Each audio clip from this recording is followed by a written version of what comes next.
ಸ್ನೇಹಿತರೆ ನಮಸ್ಕಾರ. ಚರಿತ್ರೆಯ ಮತ್ತೊಂದು ವಿಡಿಯೋಗೆ ನಿಮಗೆಲ್ಲ ಪ್ರೀತಿಯ ಸ್ವಾಗತ. ಇದನ್ನ ನೀವು ಭಾರತದ ಎದೆಗಾರಿಕೆ ಅಂತಾದ್ರೂ ಅಂದುಕೊಳ್ಳಿ ಅಥವಾ ಆರ್ಥಿಕ ಸಹಕಾರಕ್ಕಾಗಿ ಒಂದಾಗಿರುವ ಬ್ರಿಕ್ಸ್ನ ತಂತ್ರಗಾರಿಕೆ ಅಂತಾದ್ರೂ ಅಂದುಕೊಳ್ಳಿ. ಆದರೆ ಅಮೆರಿಕವನ್ನ ಹಿಮ್ಮೆಟ್ಟಿಸಲು ಮೋದಿ ನೇತೃತ್ವದ ಸರ್ಕಾರ ತೆಗೆದುಕೊಳ್ಳುತ್ತಿರುವ ನಿರ್ಧಾರಗಳು ಭಯಂಕರವಾಗಿವೆ. ಕಾರಣ ಇಲ್ಲಿವರೆಗೆ ಭಾರತ ಎಂದೂ ತೋರಿಸದ ಆರ್ಥಿಕ ಸಾಹಸವನ್ನ ತೋರಿಸುವ ನಿಟ್ಟಿನಲ್ಲಿ ಕೇಂದ್ರ ಸರ್ಕಾರ ಅಡಿ ಇಟ್ಟಿದೆ. ಭಾರತೀಯ ರಿಸರ್ವ್ ಬ್ಯಾಂಕ್ ಕಳೆದ ಮಾರ್ಚ್ನಿಂದ ಸೆಪ್ಟೆಂಬರ್ ವರೆಗೆ ಬರೋಬ್ಬರಿ 64 ಟನ್ ಚಿನ್ನವನ್ನ ಸ್ವದೇಶಕ್ಕೆ ವಾಪಸ್ ತಂದಿದೆ. ಮೇಲ್ನೋಟಕ್ಕೆ ಕೇಂದ್ರ ಸರ್ಕಾರ ಅಮೆರಿಕದ ಜೊತೆ ಉತ್ತಮ ಬಾಂಧವ್ಯ ಹೊಂದಿದ್ದರೂ ಭವಿಷ್ಯದ ದೃಷ್ಟಿಯಿಂದ ದಿಟ್ಟ ಕ್ರಮ ಕೈಗೊಳ್ಳುತ್ತಿದೆ. ಈಗಲೂ ವಿದೇಶದಲ್ಲಿರುವ ಚಿನ್ನದ ಮೀಸಲನ್ನ ವಾಪಸ್ ತರುವ ಪ್ರಕ್ರಿಯೆ ಸಾಗಿದೆ. ಬದಲಾದ ಜಾಗತಿಕ ರಾಜಕೀಯ ಪರಿಸ್ಥಿತಿಯಲ್ಲಿ ಮತ್ತು ಆರ್ಥಿಕ ಸಂಘರ್ಷಗಳ ಹಿನ್ನೆಲೆಯಲ್ಲಿ ಸರ್ಕಾರ ಈ ನಿರ್ಧಾರ ತಳೆದಂತಿದೆ. ಜೊತೆಗೆ ಅಮೆರಿಕ ಡಾಲರ್ ಮೇಲಿನ ಅವಲಂಬನೆ ಕಡಿಮೆ ಮಾಡುವ ನಿಟ್ಟಿನಲ್ಲೂ ಈ ತಂತ್ರಗಾರಿಕೆ ಮಾಡಲಾಗ್ತಾ ಇದೆ. ವಿಶೇಷ ಅಂದರೆ ಭಾರತದ ವಿದೇಶಿ ವಿನಿಮಯದ ಸಂಗ್ರಹದ ಭಾಗವಾಗಿರುವ ಚಿನ್ನವು ದಾಖಲೆ ಬರೆಯುತ್ತಿದೆ. ಇದೇ ಮೊದಲ ಬಾರಿಗೆ ಅಮೆರಿಕ ಖಜಾನೆಯ ಅರ್ಧದಷ್ಟು ಚಿನ್ನದ ಸಂಗ್ರಹದ ದಾಖಲೆಯನ್ನ ಭಾರತ ಸರಿಗಟ್ಟಿದೆ. ಅಂದರೆ $100 ಬಿಲಿಯನ್ ಮೌಲ್ಯ ದಾಟಿದೆ. ಇದು ಡಿ-ಡಾಲರೈಸೇಷನ್ ನ ಭಾಗ ಅಂತಾಲೆ ಅನೇಕರು ಅಂದುಕೊಳ್ಳುತ್ತಿದ್ದಾರೆ. ಹೀಗೆ ಹೇಳಿದ್ರೆ ನಮ್ಮ ಟ್ರಂಪ್ ಸಾಹೇಬ್ರಿಗೆ ಬೇಜಾರಾಗಬಹುದು. ಆದರೆ ಚಿನ್ನದ ಎದುರಿಗೆ ಡಾಲರ್ ಕೆಳಗೆ ಇಳಿತಾ ಇರೋದಂತೂ ಸತ್ಯ. ಹಾಗಾದ್ರೆ ಏನಿದು ಭಾರತದ ಗೋಲ್ಡ್ ಸ್ಟ್ರಾಟಜಿ? ಡಿ-ಡಾಲರೈಸೇಷನ್ ಅಂದ್ರೆ ಏನು? ಬ್ರಿಕ್ಸ್ ರಾಷ್ಟ್ರಗಳು ಈ ವಿಚಾರದಲ್ಲಿ ಒಂದಾಗಿದ್ದೇಕೆ? ಎಲ್ಲವನ್ನ ಇವತ್ತಿನ ಈ ವಿಡಿಯೋದಲ್ಲಿ ನೋಡೋಣ ಬನ್ನಿ.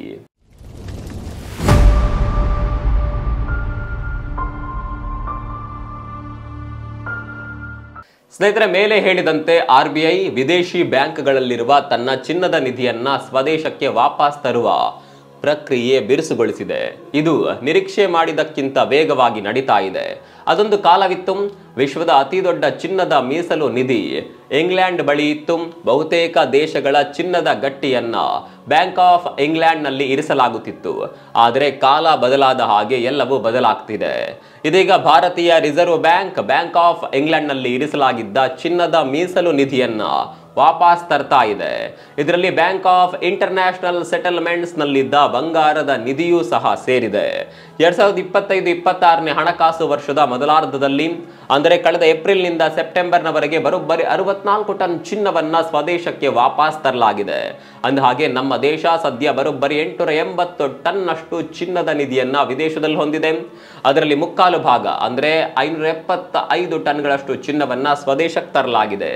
ಈಗಲೂ ಇದು ಮುಂದುವರಿಯುತ್ತಿದೆ. ಸಣ್ಣ ಪ್ರಮಾಣದಲ್ಲಿ ಹಂತ ಹಂತವಾಗಿ ಚಿನ್ನವನ್ನ ಸ್ವದೇಶಕ್ಕೆ ವಾಪಸ್ ತರಲಾಗ್ತಾ ಇದೆ. ಸದ್ಯದ ಮಟ್ಟಿಗೆ ದೇಶದಲ್ಲೇ ಬಹುತೇಕ ಚಿನ್ನದ ನಿಧಿಯನ್ನ ಇರಿಸಿಕೊಳ್ಳಲಾಗ್ತಿದೆ.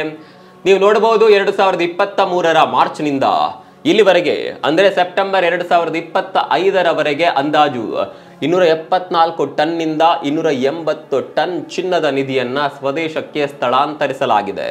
ಸ್ನೇಹಿತರೆ, ತಮಗೆ ಗೊತ್ತಿರಲಿ, ಭಾರತ ಮೊದಲಿನಿಂದಲೂ ತನ್ನ ಚಿನ್ನದ ನಿಧಿಯ ಶೇಕಡ 60ರಿಂದ 70ರಷ್ಟು ಭಾಗವನ್ನ ವಿದೇಶಗಳಲ್ಲೇ ಇರಿಸುತ್ತಿತ್ತು. ದೇಶದ ಆರ್ಥಿಕ ಸುಭದ್ರತೆ ಹಾಗೂ ನಾನಾ ವಿತ್ತೀಯ ಕಾರಣಗಳಿಂದಾಗಿ ದೇಶದ ನಿಧಿಯನ್ನ ವಿದೇಶಿ ಬ್ಯಾಂಕ್ಗಳಲ್ಲೇ ಇರಿಸಲಾಗುತ್ತಿತ್ತು. ಆದರೆ ಈಗ ಪರಿಸ್ಥಿತಿ ಬದಲಾಗಿದೆ. ಭಾರತವೇ ಖುದ್ದು ತನ್ನ ಚಿನ್ನದ ನಿಧಿಯನ್ನ ಇಟ್ಟುಕೊಳ್ಳಲು ಪ್ರಾರಂಭಿಸಿದೆ. ಇದಕ್ಕೆ ಕಾರಣಗಳು ಸಹ ಇದೆ. ಜಾಗತಿಕ ಮಟ್ಟದಲ್ಲಿ ದಿನೇ ದಿನೇ ರಾಜಕೀಯ ಅನಿಶ್ಚಿತತೆ ಹಾಗೂ ಆರ್ಥಿಕ ಸಂಘರ್ಷಗಳು ಹೆಚ್ಚುತ್ತಾ ಇದೆ. ಎಲ್ಲಿಯೂ ಸ್ಥಿರತೆ ಅನ್ನೋದು ಇಲ್ಲ. ಪರಿಸ್ಥಿತಿ ಯಾವಾಗ ಬೇಕಾದರೂ ವಿಷಮ ಸ್ಥಿತಿಗೆ ವಾಲಬಹುದಾಗಿದೆ. ಅಫ್ಘಾನಿಸ್ತಾನದಲ್ಲಿ ತಾಲಿಬಾನಿಗಳ ಆಡಳಿತ ಶುರುವಾದ ಬಳಿಕ ಹಾಗೂ ರಷ್ಯಾ ಉಕ್ರೇನ್ ಯುದ್ಧದ ನಂತರ ವಿದೇಶಗಳಲ್ಲಿ ಇರಿಸಲಾಗಿರುವ ರಾಷ್ಟ್ರೀಯ ಆಸ್ತಿಗಳ ಸುರಕ್ಷತೆ ಬಗ್ಗೆ ಕಳವಳ ಹೆಚ್ಚಾಗ್ತಾ ಇದೆ. ಅದರಲ್ಲೂ G7 ರಾಷ್ಟ್ರಗಳು ಈ 2 ಘಟನೆಗಳ ಬಳಿಕ ಆ ದೇಶಗಳ ವಿದೇಶಿ ಕರೆನ್ಸಿ ಮೀಸಲುಗಳನ್ನ ವಶಪಡಿಸಿಕೊಂಡಿದ್ದವು. ಇದು ಜಾಗತಿಕವಾಗಿ ಸಂಪತ್ತಿನ ಸುರಕ್ಷತೆ ಬಗ್ಗೆ ಅನುಮಾನವನ್ನ ಹೆಚ್ಚಿಸಿತ್ತು. ಪಾಶ್ಚಿಮಾತ್ಯ ರಾಷ್ಟ್ರಗಳಲ್ಲಿ ಚಿನ್ನದ ಮೀಸಲು ಇಡೋದು ಅಷ್ಟು ಸಮಂಜಸವಲ್ಲ ಅನ್ನುವ ಅಭಿಪ್ರಾಯ ಕೂಡ ಬಲವಾಗ್ತಿದೆ. ಹೀಗಾಗಿಯೇ ಭಾರತ ಮುಂಜಾಗ್ರತಾ ಕ್ರಮವಾಗಿ ತನ್ನ ಚಿನ್ನದ ಮೀಸಲು ನಿಧಿಯನ್ನ ಸ್ವದೇಶದಲ್ಲೇ ಕಾಪಿಟ್ಟುಕೊಳ್ಳಲು ಮುಂದಾಗಿದೆ.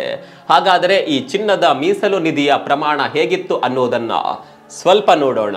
ಸ್ನೇಹಿತರೆ, 2022ರ ಮಾರ್ಚ್ ಅಂತ್ಯದವರೆಗೂ ಭಾರತ ಒಟ್ಟು 755 ಟನ್ ಚಿನ್ನದ ಮೀಸಲು ನಿಧಿಯನ್ನ ಹೊಂದಿತ್ತು. ಅದರಲ್ಲಿ ಕೇವಲ 295 ಟನ್ ಮಾತ್ರ ಸ್ವದೇಶಿ ಖಜಾನೆಯಲ್ಲಿತ್ತು. ಬಾಕಿ 460 ಟನ್ ಚಿನ್ನ ಬ್ಯಾಂಕ್ ಆಫ್ ಇಂಗ್ಲೆಂಡ್ ಹಾಗೂ ಬ್ಯಾಂಕ್ ಆಫ್ ಇಂಟರ್ನ್ಯಾಷನಲ್ ಸೆಟಲ್ಮೆಂಟ್ಸ್ ನಲ್ಲಿ ಇರಿಸಲಾಗಿತ್ತು. ಆ ಸಮಯದಲ್ಲಿ ನಮ್ಮ ವಿದೇಶಿ ವಿನಿಮಯದಲ್ಲಿ ಚಿನ್ನದ ಪಾಲು 6.5% ಅಂದ್ರೆ 2022ರ ಸೆಪ್ಟೆಂಬರ್ ಬಳಿಕ ವಿದೇಶದಲ್ಲಿರುವ ಚಿನ್ನದ ನಿಧಿಯನ್ನ ವಾಪಸ್ ತರುವ ಪ್ರಕ್ರಿಯೆಗೆ ವೇಗ ಸಿಕ್ತು. ಪರಿಣಾಮ 2022ರ ವೇಳೆಗೆ ವಿದೇಶದಲ್ಲಿದ್ದ ಚಿನ್ನದ ಮೀಸಲು ಪ್ರಮಾಣ 445 ಟನ್ಗೆ ಇಳಿಯಿತು. ಬಳಿಕ 2023ರ ಮಾರ್ಚ್ ಅಂತ್ಯದ ವೇಳೆಗೆ ಇನ್ನಷ್ಟು ಚಿನ್ನವನ್ನ ಸ್ವದೇಶಕ್ಕೆ ವಾಪಸ್ ತರಲಾಯಿತು. ಇದರಿಂದ ವಿದೇಶಿ ಬ್ಯಾಂಕ್ಗಳಲ್ಲಿದ್ದ ಚಿನ್ನದ ನಿಧಿ 413 ಟನ್ಗೆ ಇಳಿಯಿತು. ಬಳಿಕ 2024ರಲ್ಲೂ ಇದು ಯಥಾಸ್ಥಿತಿಯಲ್ಲಿ ಮುಂದುವರಿಯಿತು. 2025ರ ಮಾರ್ಚ್ ಅಂತ್ಯಕ್ಕೆ ಇದು 349 ಟನ್ಗೆ ಇಳಿಯಿತು. ಇದೀಗ ಅಂದ್ರೆ ಸೆಪ್ಟೆಂಬರ್ ಅಂತ್ಯಕ್ಕೆ ಕೇವಲ 290 ಟನ್ ಅಷ್ಟು ಚಿನ್ನದ ಮೀಸಲು ಮಾತ್ರ ವಿದೇಶಗಳಲ್ಲಿದೆ. ಒಟ್ಟಾರೆ ಸದ್ಯ ಭಾರತದ ಬಳಿ 880 ಟನ್ ಚಿನ್ನದ ಮೀಸಲು ನಿಧಿ ಇದೆ. ಅದರಲ್ಲಿ ಸ್ವದೇಶಿ ಖಜಾನೆಯಲ್ಲೇ 575 ಟನ್ ಬಂಗಾರ ಇದೆ. ಬಾಕಿ 290 ಟನ್ ವಿದೇಶಿ ಬ್ಯಾಂಕ್ಗಳಲ್ಲಿದೆ. ಇದು ಮೊದಲಿನ ಪರಿಸ್ಥಿತಿಗೆ ಉಲ್ಟಾ ಇದೆ. 2022ಕ್ಕೂ ಮುನ್ನ ಸ್ವದೇಶಿ ಸಂಗ್ರಹದಲ್ಲಿದ್ದಷ್ಟು ಚಿನ್ನ ಈಗ ವಿದೇಶಿ ಬ್ಯಾಂಕ್ಗಳಲ್ಲಿದೆ. ಅಂದು ವಿದೇಶದಲ್ಲಿದ್ದ ಮೀಸಲು ನಿಧಿಯಷ್ಟೇ ಚಿನ್ನ ಈಗ ಸ್ವದೇಶದಲ್ಲಿ ಭದ್ರವಾಗಿದೆ. ಅಂದರೆ ವಿದೇಶಗಳಲ್ಲಿಟ್ಟಿದ್ದ ಚಿನ್ನದ ಪ್ರಮಾಣ ದಾಖಲೆ ಮಟ್ಟದಲ್ಲಿ ಕೆಳಗಿಳಿದಿದೆ. ಉಳಿದಂತೆ ಖುದ್ದು RBI ಕೂಡ ಠೇವಣಿ ರೂಪದಲ್ಲಿ 14 ಟನ್ ಚಿನ್ನವನ್ನ ಹೊಂದಿದೆ. ಇನ್ನು ವಿದೇಶಿ ವಿನಿಮಯದಲ್ಲೂ ಚಿನ್ನ ಅತ್ಯಂತ ವಿಶ್ವಾಸಾರ್ಹ ಸ್ಥಾನ ಪಡೆದುಕೊಂಡಿದೆ. ಮೊದಲಿಗೆ ಅಂದ್ರೆ 2022ರಲ್ಲಿ ಭಾರತದ ವಿದೇಶಿ ವಿನಿಮಯದಲ್ಲಿ ಚಿನ್ನದ ಪಾಲು 6.5%. ಆದರೆ ಸೆಪ್ಟೆಂಬರ್ ಅಂತ್ಯದ ವೇಳೆಗೆ ಅದು 13.9%ಕ್ಕೆ ಹೆಚ್ಚಳವಾಗಿದೆ. ಇನ್ನು ಮತ್ತೊಂದು ವಿಶೇಷತೆ ಅಂದ್ರೆ ಮೊದಲೇ ಹೇಳಿದ ಹಾಗೆ ಅಮೆರಿಕ ಖಜಾನೆಯ ಅರ್ಧದಷ್ಟು ಚಿನ್ನದ ಸಂಗ್ರಹದ ದಾಖಲೆಯನ್ನ ಭಾರತ ಸರಿಗಟ್ಟಿದೆ. ಅಂದ್ರೆ ಸಂಗ್ರಹಿತ ಚಿನ್ನದ ಮೌಲ್ಯ $100 ಬಿಲಿಯನ್ ದಾಟಿದೆ.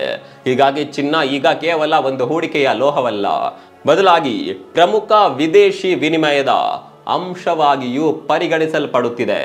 ಸ್ನೇಹಿತರೆ, ಭಾರತ ತನ್ನ ಚಿನ್ನದ ಮೀಸಲನ್ನ ವಾಪಸ್ ತರೋದೇನೋ ನಿಜ, ಆದರೆ ಯಾಕೆ ಏಕಾಏಕಿ ಇಂತಹ ಕ್ರಮಕ್ಕೆ ಇಳಿಯಿತು ಅನ್ನೋದು ಹಲವರ ಪ್ರಶ್ನೆ.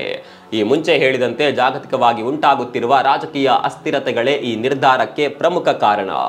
ರಷ್ಯಾ ಉಕ್ರೇನ್ ಯುದ್ಧ ಇಂತಹ ಸ್ಥಿತಿಯನ್ನು ಮತ್ತಷ್ಟು ಪ್ರಚೋದನೆಗೆ ಒಳಪಡಿಸ್ತಾ ಇದೆ. ಜೊತೆಗೆ ಫಾರಿನ್ ರಿಸರ್ವ್ ಸಂಪತ್ತನ್ನ ಫ್ರೀಸ್ ಮಾಡುವ ಪಶ್ಚಿಮ ರಾಷ್ಟ್ರಗಳ ದುಂಡಾವರ್ತನೆ ಕೂಡ ಇದಕ್ಕೆ ಸಾಥ್ ನೀಡ್ತಾ ಇದೆ.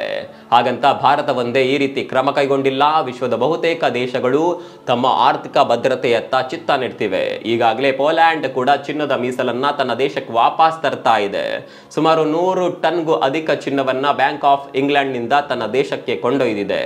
ಇನ್ನು ಹಂಗೇರಿ 63 ಟನ್ ವಾಪಸ್ ಒಯ್ದಿದ್ರೆ ಜರ್ಮನಿ 300 ಟನ್ಗೂ ಅಧಿಕ ಚಿನ್ನವನ್ನ ವಿದೇಶಿ ಬ್ಯಾಂಕ್ ನಿಂದ ಖಾಲಿ ಮಾಡಿದೆ. 2020ರಲ್ಲೇ ಜರ್ಮನ್ ಸರ್ಕಾರ ಈ ಶಿಫ್ಟಿಂಗ್ ಕೆಲಸ ಮಾಡಿ ಮುಗಿಸಿದೆ. ಇನ್ನು ಮಧ್ಯಪ್ರಾಚ್ಯ ದೇಶ ಟರ್ಕಿ ಕೂಡ ಅಮೆರಿಕನ್ ಬ್ಯಾಂಕ್ ನಲ್ಲಿದ್ದ ಸುಮಾರು 220 ಟನ್ ಚಿನ್ನವನ್ನ ತನ್ನ ದೇಶಕ್ಕೆ ವಾಪಸ್ ತಂದಿದೆ. ಇಲ್ಲಿ ಗಮನಿಸಬೇಕಾದ ಸಂಗತಿ ಅಂದರೆ ಪೋಲ್ಯಾಂಡ್ ಆಗ್ಲಿ, ಹಂಗೇರಿ ಆಗ್ಲಿ ಅಥವಾ ಜರ್ಮನಿ ಆಗ್ಲಿ ಇವೆಲ್ಲ ನ್ಯಾಟೋ ಸದಸ್ಯ ರಾಷ್ಟ್ರಗಳು. ಹೀಗಿದ್ರೂ ಈ ದೇಶಗಳಿಗೆ ಪಾಶ್ಚಿಮಾತ್ಯ ಜಗತ್ತಿನ ಮೇಲೆ ನಂಬಿಕೆ ಇಲ್ಲ.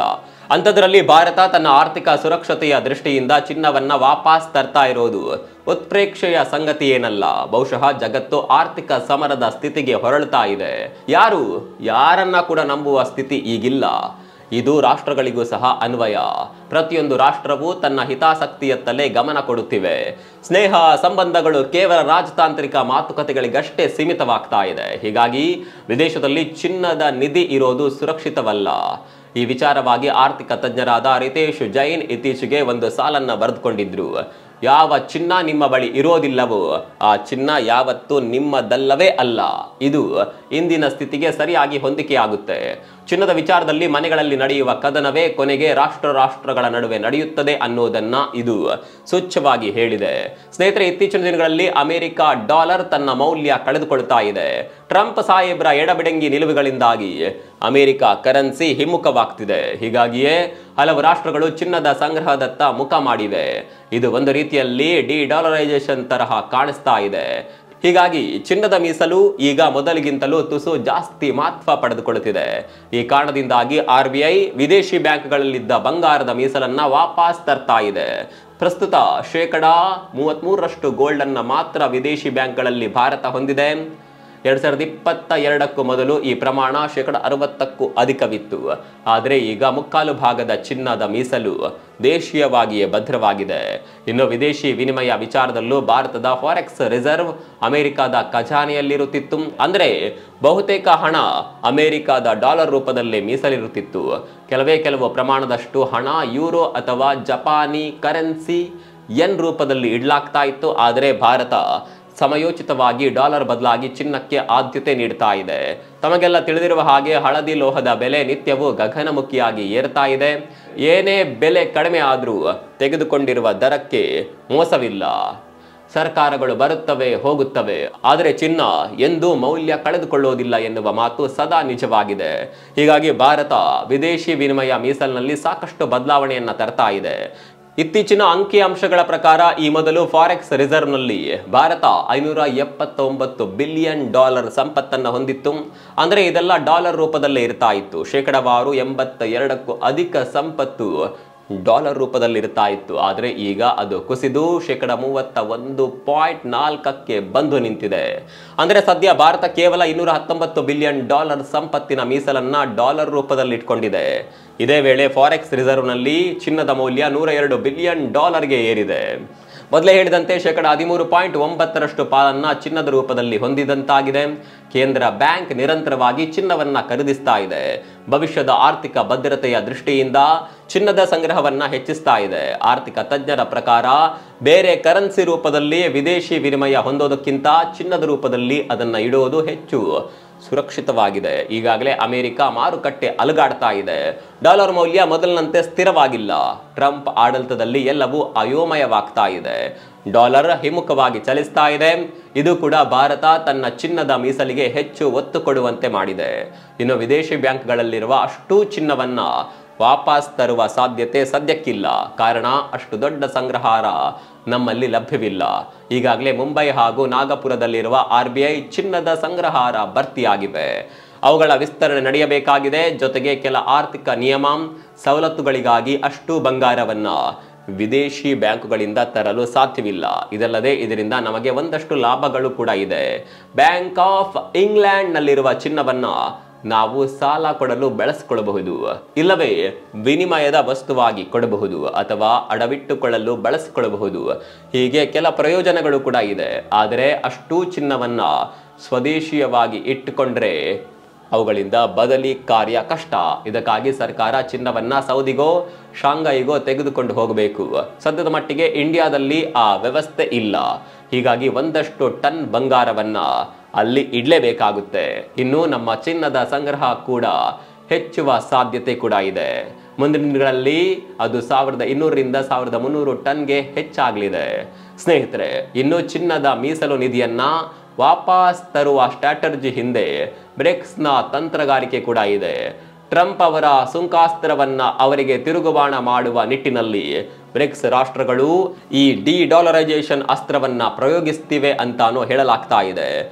ಡಿ-ಡಾಲರೈಸೇಷನ್ ಅಂದ್ರೆ ಡಾಲರ್ ಅಪಮೌಲ್ಯೀಕರಣ. ಸಿಂಪಲ್ ಭಾಷೆಯಲ್ಲಿ ಹೇಳಬೇಕು ಅಂದ್ರೆ ಅಮೆರಿಕದ ಡಾಲರ್ ಮೇಲಿನ ಅವಲಂಬನೆಯನ್ನ ಕಡಿಮೆ ಮಾಡೋದಾಗಿದೆ. ಹೀಗಿರುವ ಸನ್ನಿವೇಶದಲ್ಲಿ ಡಾಲರ್ ಕೊಂಚ ಹಿಮ್ಮುಖವಾಗಿ ಚಲಿಸ್ತಾ ಇದ್ರು ಜಾಗತಿಕವಾಗಿ ಡಾಲರ್ಗೆ ಹೆಚ್ಚಿನ ಆದ್ಯತೆ ಇದೆ. ಪಾಶ್ಚಿಮಾತ್ಯ ಜಗತ್ತಿನ ಅಮೆರಿಕ ಡಾಲರ್ ಮೇಲೆಯೇ ವಿಶ್ವದ ಬಹುತೇಕ ದೇಶಗಳು ವ್ಯವಹಾರ ಮಾಡ್ತಾವೆ. ಇದು ಅಮೆರಿಕವನ್ನ ಏಕಸೌಮ್ಯವಾಗಿ ವರ್ತಿಸುವಂತೆ ಮಾಡ್ತಿದೆ. ಹೀಗಾಗಿಯೇ ಬ್ರಿಕ್ಸ್ ಸದಸ್ಯ ರಾಷ್ಟ್ರಗಳಾದ ರಷ್ಯಾ, ಚೀನಾ, ಭಾರತ ಡಿ-ಡಾಲರೈಸೇಷನ್ ಪ್ರಯತ್ನಕ್ಕೆ ಹೆಚ್ಚು ಒತ್ತು ಕೊಡ್ತಾ ಇವೆ ಅಂತ ಹೇಳಲಾಗ್ತಾ ಇದೆ. ಇನ್ನು ಡಿ-ಡಾಲರೈಸೇಷನ್ ನಿಂದ ಅಮೆರಿಕಾಗೆ ಹೆಚ್ಚು ಹಾನಿಯಾಗುವುದಲ್ಲದೆ ಅದು ರಫ್ತು ಮಾಡುವ ವಸ್ತುಗಳ ಅಗ್ಗವಾಗಲಿದೆ. ಜೊತೆಗೆ ಆಮದು ವಿಚಾರದಲ್ಲಿ ಆ ರಾಷ್ಟ್ರಕ್ಕೆ ಹೆಚ್ಚು ಹೊರೆ ಬೀಳಲಿದೆ. ಇದು ಸಹಜವಾಗಿ ಅಮೆರಿಕದ ಏಕಸೌಮ್ಯವನ್ನ ಮುರಿಯಲಿದೆ. ಅಲ್ಲದೆ ಇದು ವ್ಯಾಪಾರ ಕೊರತೆಯನ್ನ ಕಡಿಮೆ ಮಾಡಲು ಅಥವಾ ಸಮತೋಲನಗೊಳಿಸಲು ಸಹಾಯ ಮಾಡಲಿದೆ. ಇನ್ನು ಡಿ-ಡಾಲರೈಸೇಷನ್ ವಿಚಾರದಲ್ಲಿ ರಷ್ಯಾ ತೀವ್ರಗತಿಯಲ್ಲಿ ಕಾರ್ಯನಿರ್ವಹಿಸ್ತಾ ಇದೆ. ಉಕ್ರೇನ್ ವಿಷಯವಾಗಿ ಅಮೆರಿಕ ರಷ್ಯಾ ಮೇಲೆ ಹಾಕುತ್ತಿರುವ ಬೆದರಿಕೆಗೆ ಪ್ರತಿಕ್ರಿಯೆಯಾಗಿ ಪುಟಿನ್ ಆಡಳಿತ ಈ ಡಿ-ಡಾಲರೈಸೇಷನ್ ಅನ್ನ ಅಸ್ತ್ರವಾಗಿ ಬಿಟ್ಟಿದೆ ಅಂತ ಹೇಳಲಾಗ್ತಾ ಇದೆ.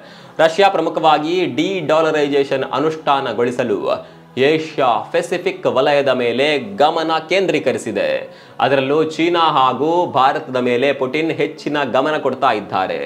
ಒಂದು ವೇಳೆ ತೃತೀಯ ಜಗತ್ತಿನ ರಾಷ್ಟ್ರಗಳು ಡಾಲರ್ ಅವಲಂಬನೆ ಕಡಿಮೆ ಮಾಡಿದರೆ US ಡಾಲರ್ ತಾನಾಗಿಯೇ ತನ್ನ ಮಹತ್ವ ಕಳೆದುಕೊಳ್ಳಲಿದೆ ಅನ್ನೋದು ರಷ್ಯಾದ ಯೋಚನೆ ಆಗಿದೆ. ಒಟ್ನಲ್ಲಿ ಪ್ರಪಂಚದಾದ್ಯಂತ ಹೆಚ್ಚುತ್ತಿರುವ ರಾಜಕೀಯ ಪ್ರಕ್ಷುಬ್ಧತೆ ಮತ್ತು ಆರ್ಥಿಕ ಅನಿಶ್ಚಿತತೆ ಚಿನ್ನಕ್ಕೆ ಅತಿ ಹೆಚ್ಚು ಒತ್ತು ನೀಡುವಂತೆ ಮಾಡ್ತಿದೆ. ಮುಂದಿನ ದಿನಗಳಲ್ಲಿ US ಡಾಲರ್ಗೆ ಗುಡ್ ಬೈ ಹೇಳುವ ಕಾಲವು ಬರಲಿದೆ ಅಂತಾನು ವಿಶ್ಲೇಷಣೆ ಮಾಡಲಾಗ್ತಾ ಇದೆ. ಭಾರತ ಚಿನ್ನವನ್ನ ಹೆಚ್ಚಳ ಮಾಡ್ತಾ ಇರುವ ಬಗ್ಗೆ ನಿಮ್ಮ ಅಭಿಪ್ರಾಯವನ್ನ ಕಾಮೆಂಟ್ ಮಾಡಿ. ಮತ್ತೊಂದು ವಿಡಿಯೋ ಸಿಗೋಣ. ಅಲ್ಲಿವರೆಗೂ ನಮಸ್ಕಾರ.